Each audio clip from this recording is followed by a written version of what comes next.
Olá, meus amigos, estamos nós em mais um momento do nosso projeto querido Comunhão no Lar.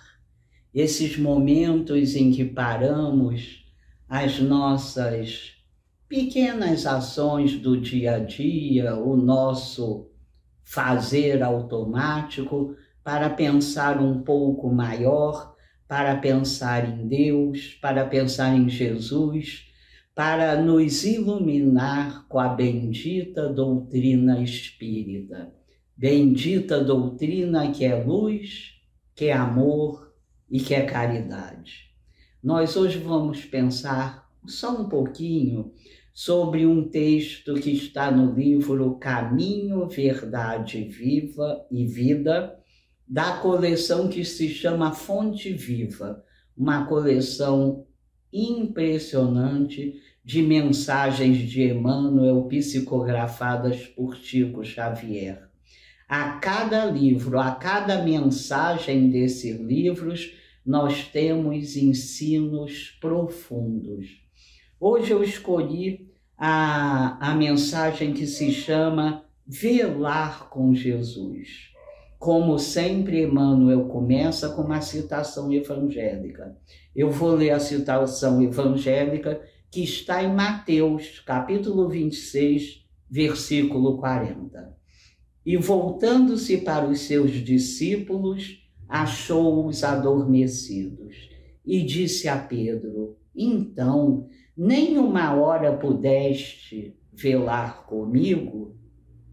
Esse é aquele momento conhecido em que Jesus, já sabendo, do que lhe esperava, dos seus testemunhos, mas eu acho que mais ainda, que Jesus, sabendo do que estaria reservado a nós todos, de quantas encarnações demoraríamos para nos construir como cristãos, eu acredito sempre que Jesus sofria muito mais por ver o nosso atraso, por ver o nosso caminho ainda tão grande à nossa frente. Jesus vai ao Getsemane e leva para esse seu momento de extrema tristeza, ele não leva quaisquer seguidores, ele leva aqueles seguidores mais próximos. Ele leva Pedro e os dois filhos de Zebedeu, Tiago, conhecido como Tiago Maior, e João, o evangelista. Ele leva esses três amigos, sobe até determinado momento do monte, e ali ele fala com esses três, ele faz uma confidência sobre sua enorme tristeza. Pede em seguida que sentem ali, que o esperem, e ele vai um pouco mais adiante, sobe um pouco mais o monte e prostra-se durante um bom tempo, ele que era um médium direto de Deus. Fica prostrado ali durante um bom tempo, fazendo aquela sua ligação com Deus, naquele momento em que ele tanto precisava. Ao voltar para junto daqueles amigos especiais, ele os encontra adormecidos e, surpreso, diz: como assim? Nem uma hora vocês puderam velar comigo? Nem uma hora puderam se manter acordados? Se puderam manter atentos para que eu voltasse? Eles estavam, como muitos de nós estamos, num estado de sono. Eram, e muitos, ou quase todos nós, somos sonâmbulos na vida terrestre quando esquecemos da vida maior. Sabendo da necessidade de companhia, ele escolhe esses três amigos especiais e, no entanto, até eles dormiram. Emmanuel, então, nos chama a atenção que Jesus chamava aqueles homens, mas que continua a chamar a cada um de nós, nos convocando a sermos bons seguidores de sua doutrina. Imperioso reconhecer o número reduzido de nós que conseguimos realmente não apenas aderir à doutrina do Mestre, mas nos converter a ela. Joana de Ângeles diz que nos distraímos. Costumamos reduzir a encarnação a trabalhar, a gastar, a trabalhar, a pagar contas. Costumamos reduzir a nossa encarnação a essas coisas automáticas, a essas coisas materiais, que em nenhum momento nos ajudarão a nos elevar como esses que já passaram por aqui nos ensinaram ser possível. Nós muitas vezes esquecemos de que a vida não acaba no túmulo, de que a encarnação é um momento muito rápido, mesmo para nós mais velhos, e que estaremos todos, uma vez criados, pela eternidade, precisando evoluir. Há uma parábola que eu gosto muito, chamada das Virgens Loucas. Na verdade, esse loucas tem a ver com imprudência.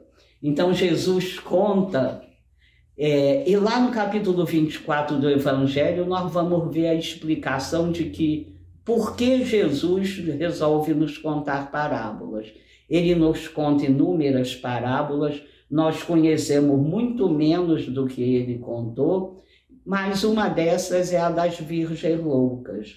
10 virgens foram felizes ao encontro do noivo com quem casariam. Estavam localizadas num templo escuro e levaram lanternas que eram alimentadas por azeite. Sabiam elas que o noivo talvez demorasse. 5 delas levaram apenas aquela lamparina com o azeite, mas 5 delas mais prudentes levaram, além da lamparina, um pequeno depósito com mais azeite. Como já haveria de se esperar, o noivo demorou, e aquelas virgens loucas, quer dizer, aquelas virgens imprevidentes, viram o azeite de suas lamparinas secar e suas lamparinas apagarem. Sabiam que só seriam admitidas na parte do templo onde era feito o casamento com lamparinas acesas. Pediram então àquelas outras que lhes dessem do seu azeite, o que foi negado porque elas também precisavam realimentar as lamparinas. O noivo chega, ignora as que estão com a lamparina apagada e se casa, e são muito felizes aquelas que mantiveram a lamparina acesa. Essa parábola nos fala da previdência, nos fala da prontidão, da necessidade de não caminharmos como virgens loucas, esquecendo que a vida não acaba no túmulo e que é preciso continuar velando com Jesus. Muitos espíritos, ao despertarem no mundo espiritual, depois de um momento de adaptação, começam a ver mais amplamente e sofrem o que Chico Xavier dizia de arrependimento tardio. Arrependimento por terem caminhado pela vida sem pensar no que realmente é a vida, sem ter um pensamento mais profundo sobre a necessidade de se melhorar. E aí Chico conta que se desesperam muitas vezes, que choram, que dizem, mas por quê? Por que esqueci? Por que não me concentrei? E que a misericórdia divina, sempre imensamente bondosa, lhes responde: calma, você terá outra oportunidade. Mas a oportunidade perdida, a encarnação perdida, é uma realidade. É ainda Emmanuel que nos lembra que o testemunho de consciência do cristão, daqueles que se dizem cristãos, é um testemunho mais profundo para aqueles que ainda não despertaram para a vida maior. Em cada ambiente, a cada hora, em cada coisa que nos acontece, nós temos a oportunidade de trabalhar. Uma consciência que precisa ir sendo cada dia mais reta, uma visão mais ampla e um esforço produtivo na nossa evolução. A quem muito foi dado, muito será pedido. Muitas vezes os tradutores dizem: a quem muito foi dado, muito será cobrado.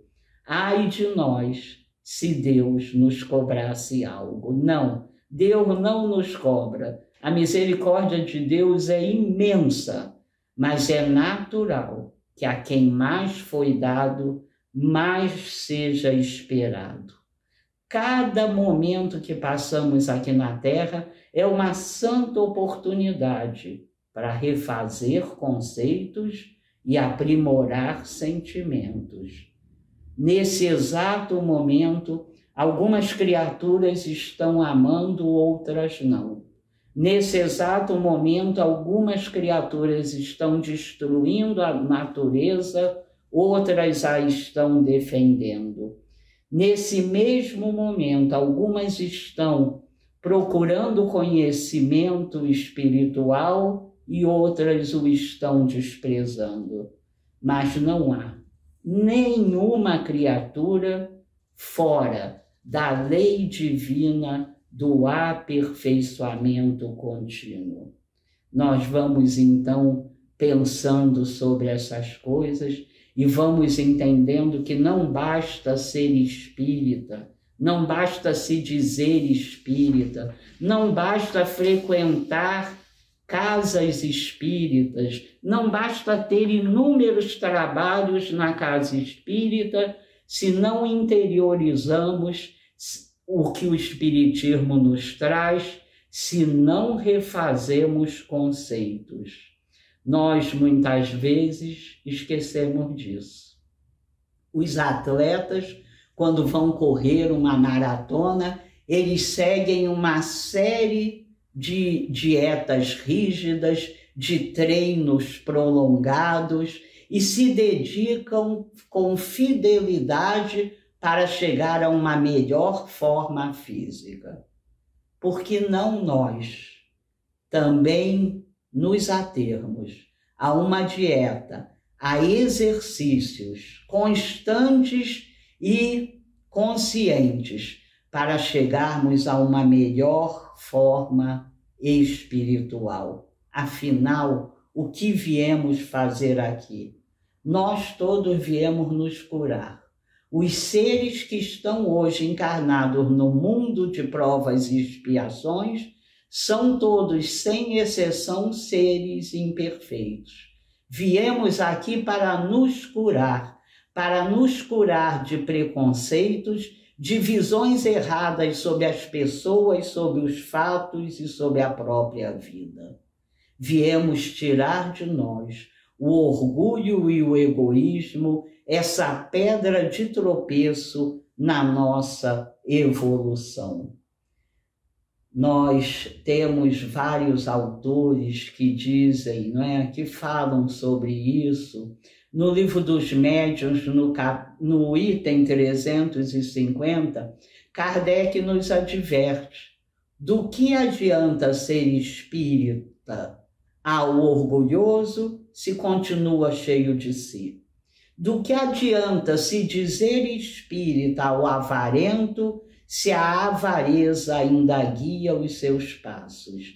E aí ele vai, Allan Kardec, na sua grandeza, vai enumerando tudo isso, fazendo a diferença de conversão e adesão. Aderir, nós já aderimos aos ensinos do Mestre há muitas encarnações.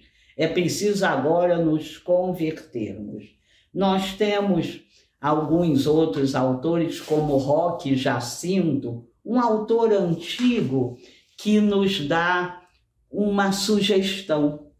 Ele fala que nós podemos estabelecer no nosso dia a dia o que ele chama de o tempo do espírita. Quem sabe a gente possa separar 4 horas do nosso dia para viver como verdadeiros espíritas. Quem sabe a gente consegue aos poucos. Eu escolho 4 horas do meu dia para fazer seja o que for, não saio da minha rotina, mas intensamente concentrado na necessidade do fazer espírita, de mudar porque todos nós, não tenhamos nenhuma dúvida, se estamos encarnados aqui, é porque precisamos mudar. Aqueles seres que não precisam mais mudar são os seres que chegaram à perfeição relativa das criaturas. Esses não encarnam mais na Terra, a não ser em missões especiais. Vamos lembrar sempre disso, vamos nos esforçar para ser mais produtivos, não tanto na vida, mas na encarnação. Termos a felicidade de, na próxima volta ao mundo espiritual, sabermos que concluímos um pouco mais do que deveria ter sido feito. Nós estamos vivendo um momento muito especial, por incrível que pareça. Nesse momento em que as luzes do Espiritismo iluminam a nossa ignorância, nós sabemos que estamos desenhando a nossa próxima encarnação. Nós sabemos que, a depender do que fizermos nos próximos anos, traremos para a nossa consciência o céu ou o inferno. Nós, nesse momento, temos a melhor encarnação. Viemos evoluindo gradativamente e estamos no auge da nossa evolução. Só continuaremos a crescer, só chegaremos a outro patamar em outras encarnações, em encarnações no futuro. Então vamos lembrar desse momento especial em que a doutrina espírita nos favorece e vamos velar com Jesus. Vamos lembrar disso. O nosso passado é a nossa advertência. O nosso presente é a nossa realidade. O nosso futuro deve ser uma promessa para agirmos com mais afinco nessa nossa indubitável direção, a direção do progresso. Joana de Ângeles lembra que estamos todos mergulhados no rio do progresso. Há muitas encarnações nadávamos contra a correnteza, nos atrasando, estacionando a nossa encarnação. Vamos agora usar a inteligência. Vamos agora nos alertar para seguir a correnteza do rio do progresso. Vamos nos fazer a cada dia mais dignos de velar com Jesus. Não vamos nos deixar adormecer pelo caminho. Vamos ficar prontos para quando Jesus nos aparecer, nós pudermos apresentar resultados benéficos. Há uma história bonita de um lavrador do norte da Europa que fazia aquele trabalho braçal, caminhava quilômetros para semear na terra do seu senhor, e ele, para não perder as sementes diariamente, colocava em volta do pescoço um colar com uma bolsinha, e ali ele levava as sementes que deveriam ser semeadas. Aquele trabalho era muito duro, muito pesado, mas a sua alegria era quando às 6 horas a catedral do lugar tocava o sino e ele entendia que aquela sua rotina daquele dia tinha acabado. Rapidamente guardava os seus pertences e voltava pelo caminho grande até sua casa, agora já noite, já frio, já escuro. Fazia esse caminho sem nenhum perigo, mas em determinado dia, depois de andar um certo tempo, ele vê na direção contrária, vindo em direção a ele, um pequeno ponto de luz. Ele continua andando cada vez mais curioso e quanto mais se apressava, quanto mais andava na direção desse ponto, que crescia enormemente, mais ele se sentia bem. Mais um bem-estar que ele jamais havia experimentado tomava conta de seu ser. E ele apressa o passo para sentir cada vez mais esse bem-estar, e quando chega ao ponto, ele estaca, abre os olhos, apesar daquela luminosidade que o curava, e vê a figura de Jesus. Jesus lhe dá um sorriso que lhe cura tudo. Ele não consegue dizer nada a Jesus. Nesse momento, Jesus apenas lhe estende a mão aberta. E nesse exato momento ele lembra que ao bater o sino da igreja, algumas sementes não haviam sido plantadas e ele as recolhera naquele saquinho. Sem saber o que fazer, ele abre o saquinho, vê ali meia dúzia das sementes, pega uma e entrega na mão de Jesus. Jesus olha com aquela sua luminosidade, bondade, misericórdia, aquela única semente, fecha a mão e continua o seu caminho. O homem também, extasiado, sem ter ainda digerido aquilo que lhe acontecera, segue no caminho inverso, quando poucos minutos depois ele vê que um outro ponto de luz cresce, um outro ponto de luz vai lhe regenerando de novo por dentro. E ao olhar para baixo, vê que aquele ponto de luz vinha do saquinho das sementes. Ele abre rapidamente o saquinho e vê que do lugar aonde ele tirara aquela única semente, nascia agora a luz de Jesus. Nesse momento ele pensou, que tolo fui eu, quando Jesus me estendeu a mão, porque não dei tudo o que tinha. Essa história nos é contada para lembrarmos. Vamos velar com Jesus.